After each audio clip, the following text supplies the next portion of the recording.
You had discussions here in Romania with our Prime Minister, with the Ministry of Economic, with the President of the Senate. What are the conclusions? And I also wanted to ask you if we will receive additional European funds or additional aid for our industry, and in which areas is it needed?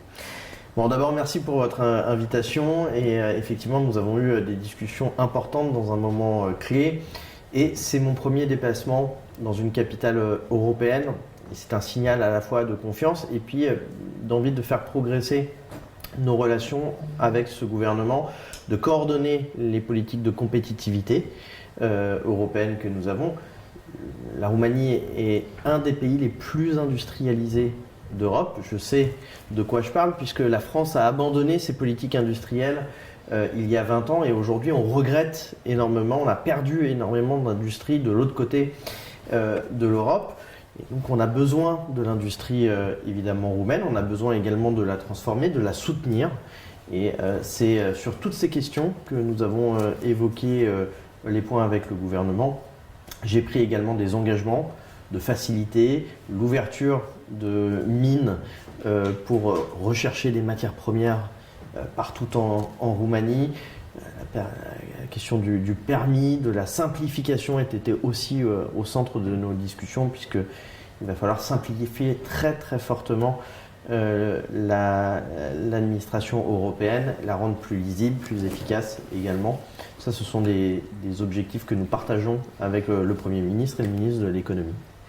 In many fields we have the raw material, but we do not produce the final product. What problems do you see here in Romania and what do we have to do?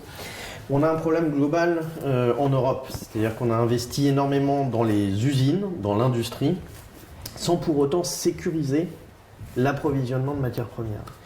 Et vous savez bien que dans ce moment de tension géopolitique, on l'a vu au moment de la guerre en Ukraine avec le gaz russe, qui nous a créé une crise énergétique majeure en Europe et qui a tué la compétitivité de nos industries. Et la Roumanie est en très bonne position pour pouvoir produire en Europe, réouvrir des usines, réorganiser des filières.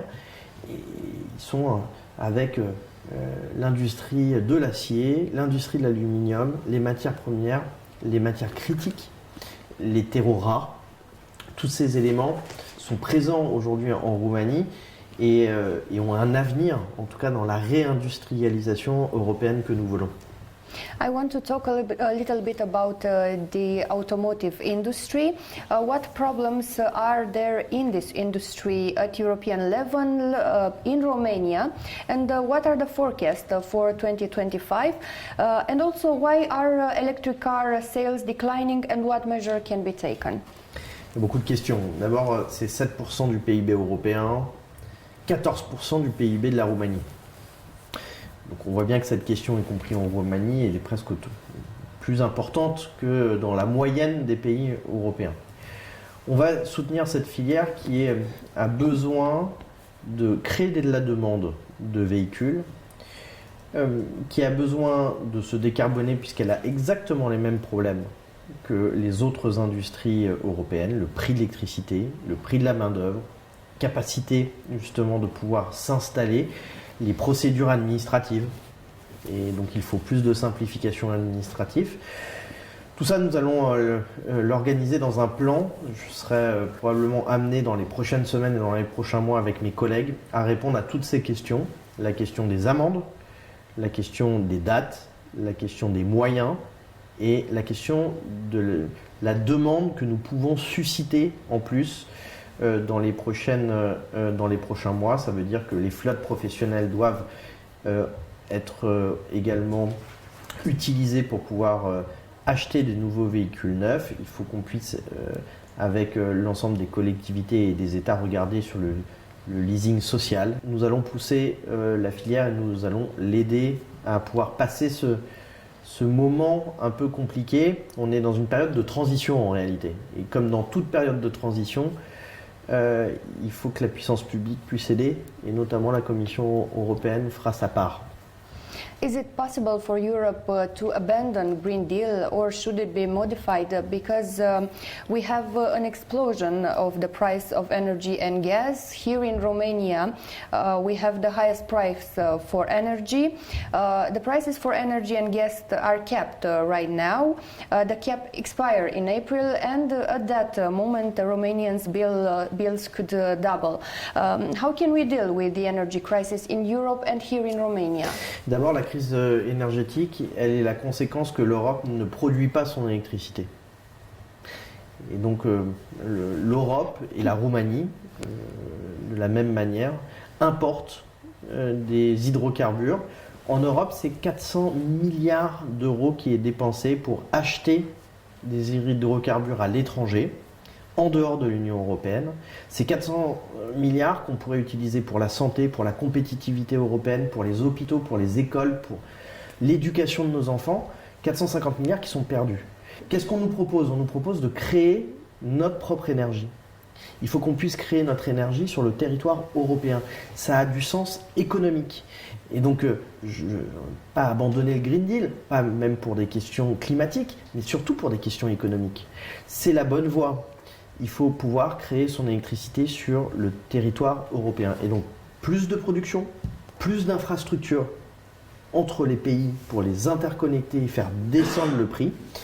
Et puis, des contrats de long terme qui sont faits avec les grandes entreprises et les producteurs qui donnent de la visibilité et arrivent à lisser les pieds. On est en train de faire descendre progressivement en Europe le prix de l'énergie, mais il faut plus d'Europe pour faire baisser le prix de l'énergie, alors que certains nous disent qu'il faut se replier au niveau national. What does the Romanian defense industry lack in this moment?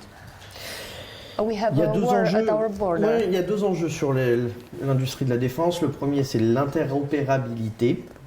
Et donc, il faut que nos industries européennes puissent travailler ensemble pour pouvoir interchanger un certain nombre de matériel industriel. Et ça, c'est un enjeu important. Il faut convaincre les industriels, mais il faut aussi convaincre les États membres. On gagnerait à avoir une standardisation de notre industrie de défense. Et puis il y a un deuxième enjeu, c'est acheter européen. Le Made in Europe. Et donc pour créer une industrie européenne, il faut que les États achètent aussi l'industrie européenne. Et donc quand il y a un choix à faire entre du matériel asiatique ou coréen et du matériel européen, il faut pouvoir choisir le matériel européen. On va travailler avec les marchés publics pour créer des demandes successives sur beaucoup de marchés, notamment sur le marché de la défense, pour simplifier un certain nombre de règles qui permettent de sortir de la logique du prix, mais qui créent la souveraineté et la défense. Vous savez, l'important, c'est la sécurité économique et la sécurité des biens et des personnes. You visited a battery factory today. Can Romania become the largest producer of batteries in Eastern and Central Europe, and maybe in the entire Europe? What do you think? La Roumanie a une production de batteries qui justement est exemplaire, puisqu'elle sécurise les approvisionnements en matières premières, elle les diversifie, et en même temps elle fait toute la chaîne de production jusqu'à la commercialisation. C'est vraiment exactement ce qu'il faut qu'on puisse faire en Europe. Et donc, je suis venu voir les difficultés qu'ils avaient, ils en ont toujours. L'exemple qui est le bon exemple roumain sur cette question, pour pouvoir le multiplier partout aussi en Europe. Et puis, dire que nous allons continuer à soutenir la filière de la batterie. Et donc, la moitié des entreprises et des usines de batterie font faillite parce qu'elles ont du mal à monter à l'échelle de production supérieure. Et c'est là-dessus qu'il faut les aider. Et je crois que cette entreprise roumaine a d'excellentes performances, en tout cas, qui méritent d'être montrées en exemple. Thank you so much. Merci beaucoup. Thank you.